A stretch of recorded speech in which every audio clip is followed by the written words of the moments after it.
Jorge Miguel Ramírez Pérez, Sí, bienvenido. Doctor. Gracias. La consejera Beatriz Galindo, el consejero José Roberto Ruiz y un servidor Ciro Murayama le damos la bienvenida a esta conversación, a esta fase de entrevistas que lleva a cabo el Instituto Nacional Electoral para continuar con el proceso definido en la convocatoria para la designación del Consejo del Instituto Electoral de Veracruz, de acuerdo a lo que ahora marcan la Constitución y la Ley General de Instituciones y Procedimientos Electorales. Y pues lo que nos tiene aquí es el hecho de que usted ha acreditado sus conocimientos y su capacidad argumentativa, de tal suerte que ya la fase de pruebas ha terminado y ahora lo que estamos es justamente haciendo un ejercicio que nos permite identificar los atributos, las cualidades de los aspirantes más allá de lo que se desprende de sus buenas notas en las pruebas y de los elementos curriculares que nos han proporcionado. Veo que en su caso hay una pues trayectoria interesante tanto en el servicio público como incluso participando en instituciones académicas. Cuenta con un libro sobre la geografía electoral para México. Quisiera entonces que nos pudiera sintetizar cuáles son las experiencias profesionales que ha desarrollado que le hacen a usted un candidato óptimo para ser designado por el Consejo General del INE como consejero electoral. ¿Qué de su trayectoria pues nos puede dar elementos para designarlo consejero electoral? Muchas gracias, les agradezco mucho. Pues bueno, el interés de participar fue porque la convocatoria hablaba de una selección multidisciplinaria. Yo soy politólogo, aunque la mayor parte de las personas que han participado están más relacionadas con el tema de la administración electoral de manera directa. Y también me ha llamado mucho la atención el hecho de que también se piensa en una pluralidad multicultural y eso pues para enriquecer los OPLES, que son unas instituciones nuevas, son un esquema con un diseño híbrido porque forman parte también de la estructura del INE, su origen es el INE y se van a desarrollar en una escala subnacional. Entonces yo veo que hay un problema de la democracia que a mí siempre me ha interesado, por eso publiqué mi libro que es Acercamiento a una geopolítica electoral, es una teoría de la transición personal que terminé en el año 2004 y que tiene pues las notas de es producto de una investigación. Yo siempre he pensado que la consolidación de la democracia tiene algunas pequeñas trabas o grandes trabas y una de esos obstáculos creo que es la escala subnacional. No se ha avanzado suficientemente o no se tiene la percepción de que se ha avanzado suficientemente. En el caso de Veracruz yo siento que ha habido, hasta pudiera pensar, la percepción de que hay una regresión respecto de lo que sucedía en 1994 y posteriormente cuando hubo un instituto electoral más plural, donde participaban sociólogos, claro, abogados también, y participaban historiadores, administradores, y la riqueza del debate se había elevado. Siento que ese es uno de los problemas que está afectando la credibilidad de las acciones del instituto. Obviamente que el principal valor constitucional electoral, el principio que yo creo que hace girar este nuevo esquema es la independencia. me parece que no muchos toman en cuenta este punto que es fundamental. Debe tener independencia el órgano público electoral. Independencia de los poderes locales, porque hay una tradición, no es nueva, en la que los órganos electorales, aunque tengan un carácter jurídico de autonomía, en realidad se expresan como un elemento más de la cadena de mando, principalmente del poder ejecutivo local, ¿no? Eso afecta la idea de imparcialidad que debe tener el instituto, se debe dar y parecer, ser y parecer, la imparcialidad, porque es lo que le va a dar certeza a los ciudadanos, y no solamente a los ciudadanos, a los que participan, que sientan que están participando de una manera real, verídica, ¿no? Y creo que eso es una motivación que a mí me ha llamado la atención. Yo soy un administrador público de muchos años, he trabajado con gobiernos de partidos distintos, he tenido la oportunidad de colaborar y creo que los intereses muchas veces, por lo menos de las personas con los que yo he trabajado, ha sido pues elevar la calidad de la participación de los ciudadanos en muchos sentidos de la política. Eso es lo que creo que nos está faltando. Necesitamos construir más elementos en el sustrato ciudadano, ¿no? Entonces son muchas las motivaciones que a mí me generan presentarme ante ustedes y pues estoy abierto a las preguntas que ustedes pudieran tener, las interrogantes. Justamente yo lo que encaminaba mi pregunta anterior era, más allá de su valoración, que por otro lado agradezco, de la situación de Veracruz y del órgano electoral, es qué elementos de su experiencia, de su trayectoria, le hacen a usted un perfil adecuado para desempeñarse como consejero electoral. Si nos puede describir alguna situación en la que estuvo sometido a presión, pudo tomar decisiones complicadas para llegar a un fin adecuado. Sí, doctor, claro que sí. Pues son varias, ¿no? Quisiera tratar de sintetizarlas. Yo resolví el problema de acomodo de toda la vivienda de Tlatelolco después de 4 años que no se había podido resolver. Fue un problema de mucha negociación, de mucha tensión. Finalmente, bendito Dios, pude armar un esquema de colaboración con todas las mesas directivas, con todas las organizaciones, y en 24 meses, cuando no existía un panorama que permitiera, logré colocar a toda la gente en Tlatelolco de manera satisfactoria hasta la fecha. Eso es una de las experiencias que he tenido, fue un trabajo muy intenso, participaron todas las personas, estaban muy irritadas, habían pasado ya muchos años y el gobierno se había visto impedido en resolverles porque los constructores atendían asuntos políticos y sociales, y entonces yo me dediqué a la atención de asuntos sociales y políticos para permitir que los constructores tuvieran la libertad de hacer su trabajo.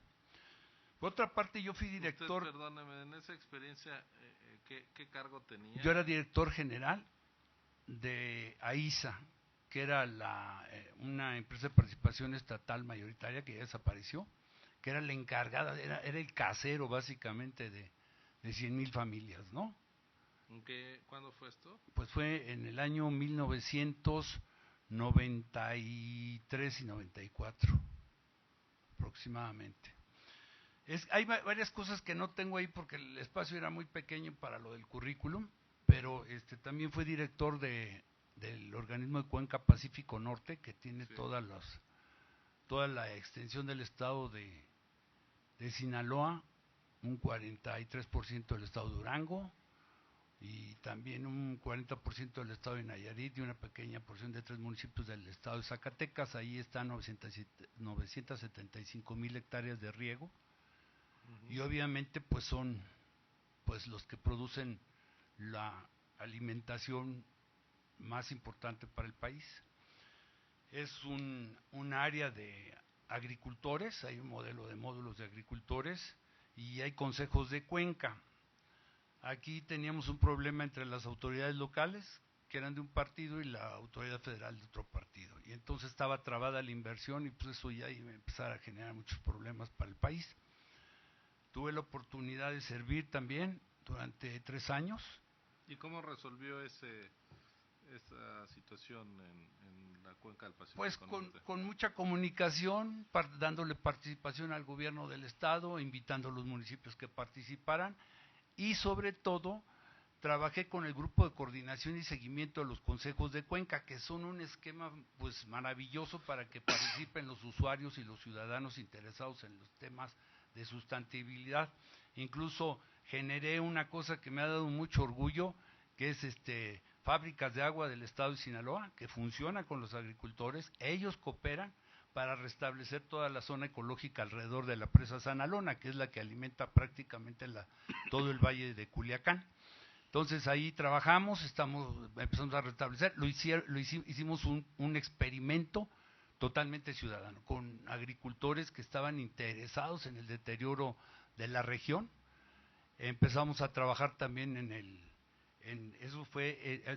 son 3 cuencas las que se tienen, 3 consejos de cuencas en el organismo de Cuenca Pacífico Norte, y ese se llama Río Quelite hasta el río Mocorito, incluye Culiacán. Hay otro que se llama Río Presidio y llega hasta el estado de Nayarit con el río San Pedro. En también participa Durango, y pues logramos que los gobernadores, que como decía yo, no eran del mismo partido del partido donde originalmente era la autoridad de Conagua, pues logramos una buena relación, destrabamos todo lo que estaba, hicimos a un lado los prejuicios, nos dimos confianza. Claro que intervino la auditoría, pues en una forma intensiva, lo agradezco. Yo he sido funcionario muchos años, estatal y federal, y nunca he tenido ninguna sanción de la Contraloría, ¿no? La prueba es que tengo que seguir trabajando, ¿no? Entonces, pues bueno, ahí tuve muchos sucesos muy difíciles. Tuve 2 huracanes en 15 días en la zona norte, que me obligaron a abrir las compuertas de la presa, y que hay un mecanismo de reglamento, y hubo una presión muy grande para que no se abriera, y otros que sí la querían abrir, y se ve inundado la ciudad de Mochis. El declive del piso, del suelo no es muy pronunciado, y tarda mucho las aguas en rodar hacia el mar.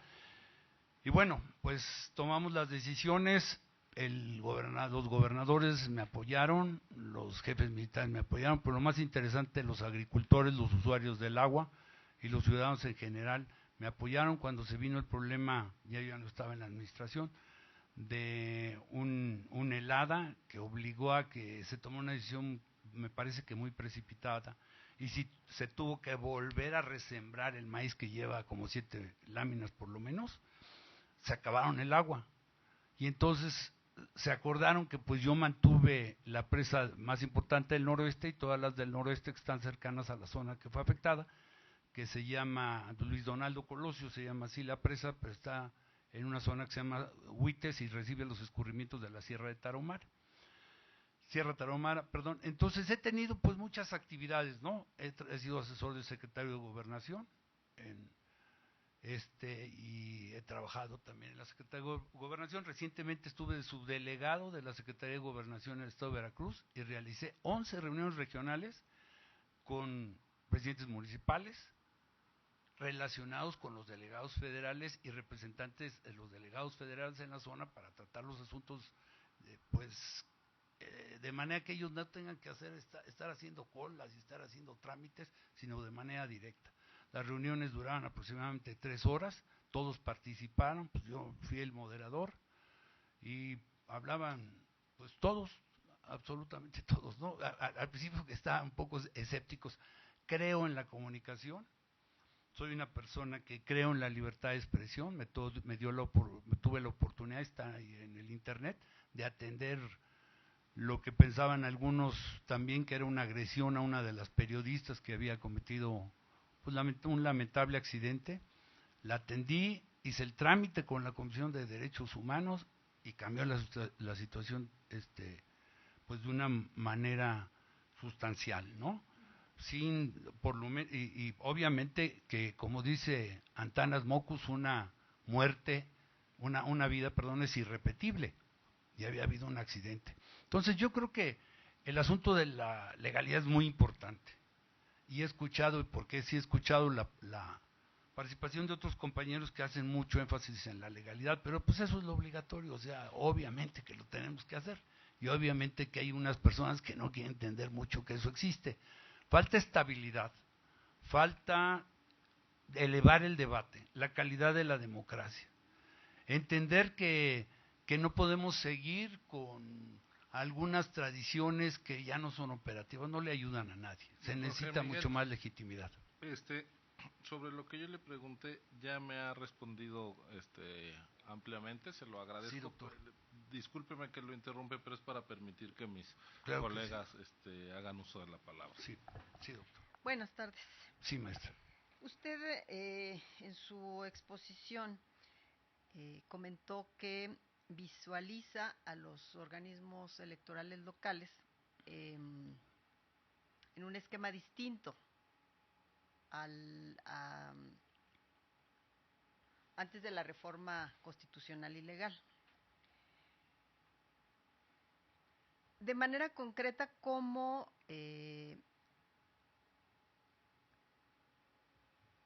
visualiza o cómo desde su estudio, que según advierto ha hecho un análisis de la situación electoral y de los órganos electorales, insisto, posterior a la reforma, cómo visualiza ahora la relación o en dónde ubica a los organismos públicos locales dentro de la organización de los procesos electorales en relación también con el Instituto Nacional Electoral? Sí, yo creo que su pregunta es muy interesante porque, como decía en un principio, es un híbrido. O sea, no forma parte de una relación jerárquica directa de aquí y de parte del instituto, pero también no forma parte de la relación directa de los estados, pero necesita una fuerte coordinación, no es una coordinación eventual, sino una fuerte coordinación de comunicación para tener éxito. Necesita mucha fluidez de un lado y del otro y homologar muchos de los procesos. No hacerlos idénticos porque cada entidad tiene sus particularidades. Y el estado de Veracruz es un estado muy complejo, es el estado que tiene más organizaciones políticas, más organizaciones campesinas, más organizaciones obreras, es el estado que tiene 212 municipios, es un estado que tiene muchas, y son municipios plurales. Es un estado muy complejo y que tiene más ciudades medias que ningún otro estado de la República. Entonces yo creo que ese es un reto para acomodar el diseño del instituto, que definitivamente tiene que tener las modificaciones necesarias para empatar a las nuevas atribuciones del INE. El soporte que le está dando el INE es un soporte que es real, es legal, y además está representando una legitimidad que con este proceso pues se va a quedar fortalecida. De la forma que ustedes tomen la decisión, yo creo que va a quedar fortalecida. Sin embargo, queda un gran trecho para que se estabilice en la sociedad la percepción de que hay una gran transparencia. Obviamente que pues, hay que ampliar, informar el aspecto de máxima publicidad de todos los procesos. Yo creo que sí tenemos que explicarle a la sociedad veracruzana todo lo que estamos haciendo, por el bien de todos, y para que se pueda construir un mejor organismo. Hay que revisar, yo no conozco el organismo en su interior, conozco en sus efectos, y habría que revisar. He trabajado desde muy joven en áreas como organización y métodos y he sido diseñador de alguna manera algunas veces del gobierno del estado de Veracruz en épocas pasadas, actualmente no. Entonces más o menos entiendo cuáles son los sistemas que se tienen que aplicar.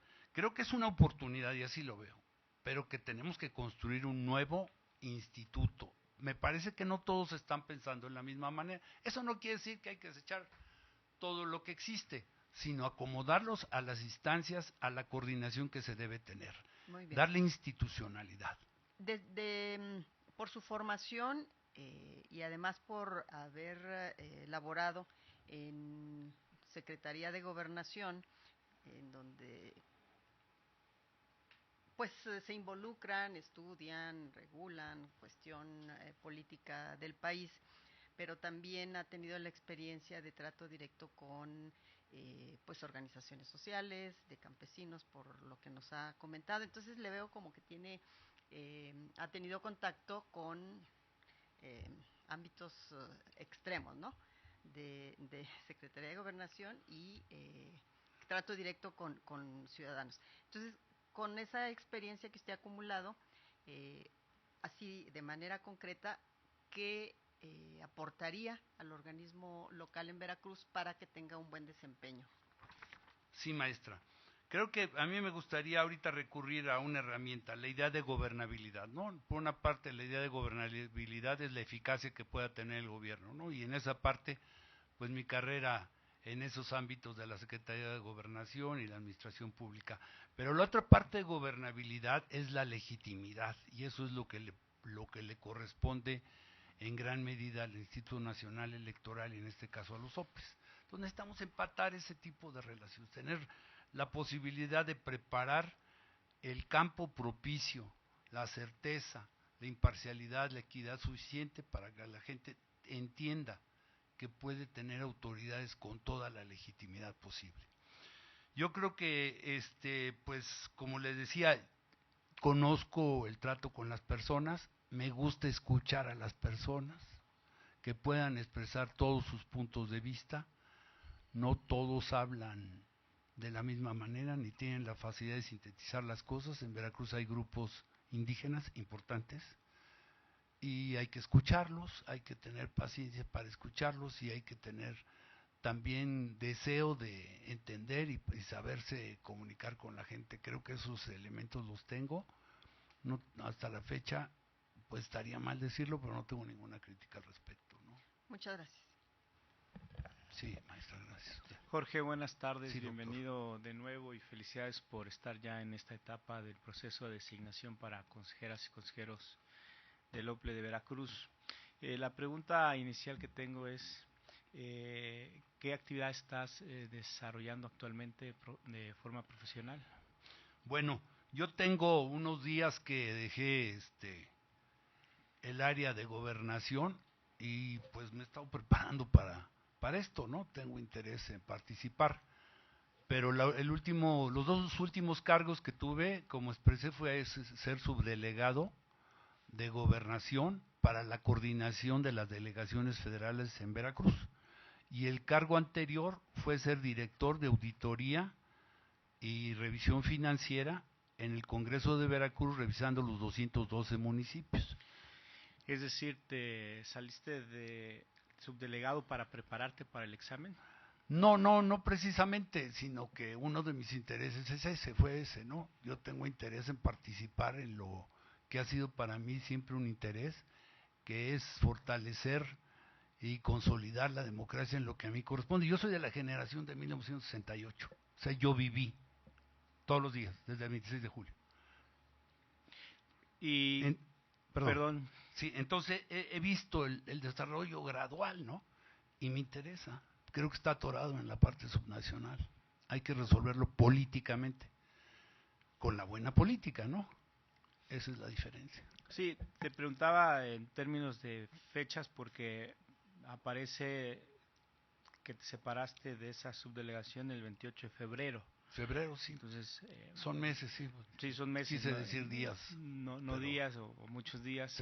Pero sobre todo tener la idea si de ahí había habido un inter de alguna otra actividad más. No. Pero entonces no en este momento. La pregunta es, ¿cómo se dan las circunstancias para poder llegar de subdelegado en una posición pues política?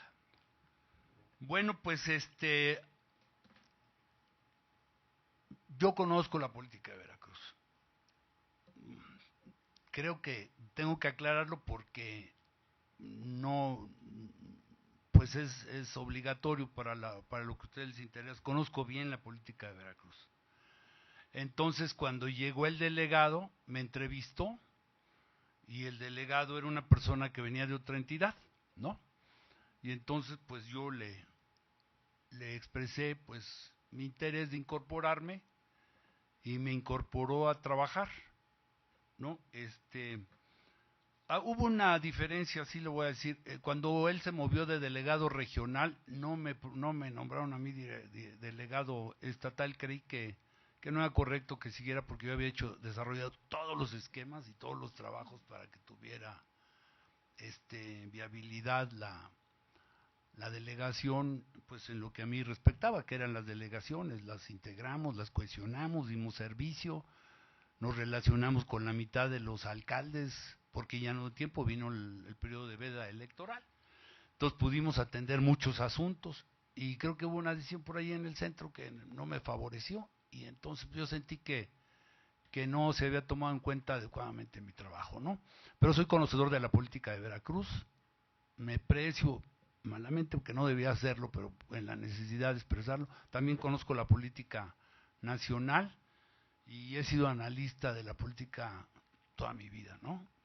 Me gusta, la practico, la buena política, porque veo que casi todos como que les da miedo decir que este es un organismo político, el INE, pero que busca la calidad de la política, ¿no? Lo que busca Bauman, lo que busca Crick, la que estamos buscando todos, ¿no? ¿Y las circunstancias que hicieron posible tu arribo de director de Auditoría y Revisión Financiera en el Congreso del Estado de Veracruz? Bueno, fueron? el líder de la Cámara me invitó, yo fui con una persona de los medios a saludarlo, y me dijo que me invitó a que yo fuera director. Había muchos problemas, el Estado ha tenido así un poco de irregularidades, que no es el tema en este momento, y muchos alcaldes se negaban incluso a presentar los estados financieros. Entonces, bueno, yo armé un esquema de participación donde venían los alcaldes, pero también su cabildo y los funcionarios, y estaban peleados, unos echaban la culpa porque compró la camioneta, pleitos de ese tipo que son muy comunes en todas las áreas donde hay que atender al público, y incluyendo pues, los órganos públicos electorales, ¿no? Entonces, bueno, pues yo los invité a que formaran un frente único de colaboración para que cumplieran con los rezagos de los informes financieros. Logramos un avance notable, les di todas las facilidades, les abrimos toda la asesoría para que pudieran ellos cumplir con su cometido, y algunos que tuvieron el interés, pero ya los daños eran patrimoniales, bueno, pues están en el proceso correspondiente. Pero creo que logramos en principio que se terminaran las pugnas estériles de que el presidente está abusando y esto y lo otro, para que se centraran en que el problema finalmente lo iban a tener que llevar todos en condiciones adversas cuando ya no estuvieran en la posición, y que era el momento de resolverlo. Y bueno, algunos atendieron, creo que fue exitoso, porque todos me presentaron los estados financieros a partir de ese momento cada fin de mes. Y bueno, ya lo mandé con las áreas especialistas de auditoría y de contabilidad, y bueno, empezamos a trabajar muy bien de manera fluida, porque algunos creían que tenían más influencia y que no era necesario cumplir la ley. Siempre existe esa idea, ¿verdad? Pero nosotros estamos para convencerlos que no es así, ¿no? ¿Y quién era en ese entonces el líder, dijiste, del Congreso? El líder del Congreso era Flavino Ríos Alvarado, que lo acaban de nombrar recientemente secretario de gobierno. Sí, yo lo conozco hace muchísimos años, desde 1970. Que conozco a casi todos desde hace muchos años, y también a mucha gente, porque hemos sido compañeros de la universidad, hemos sido compañeros académicos y hemos sido compañeros del análisis político, que es una actividad que para mí es permanente. Y de forma muy breve, la misma pregunta, pero en el paso veo en 2006, esto fue a nivel ya federal, ¿no? Como asesor del secretario Carlos Abascal. Ok, sí. Ahí tuviste la oportunidad de colaborar. Sí, con él, una persona excepcional en su conducta. La vía para llegar ahí. Bueno, ellos tenían muchos problemas, y un amigo mío que era asesor me recomendó, vieron mi currículum, y pues hubo muchos problemas que desembocaron en el asunto del APO, y pues el licenciado Bascal hizo un gran esfuerzo, y un esfuerzo que pocas veces he visto yo de diálogo, hasta un desgaste que le causó el cáncer en el estómago, ¿no? Entonces, bueno, pues tuve la oportunidad de trabajar con él. Pues de mi parte no habría más preguntas. Jorge. Jorge Miguel, pues muchísimas gracias por habernos permitido conocer, como ya era el objetivo de esta conversación, elementos más allá de los resultados de las pruebas y de lo que se lee en frío del currículum. Enhorabuena de nuevo por la trayectoria en esta convocatoria y pues muy buenas tardes. Muchas gracias, doctor, muchas gracias, maestra, doctor, muchas gracias. Con permiso.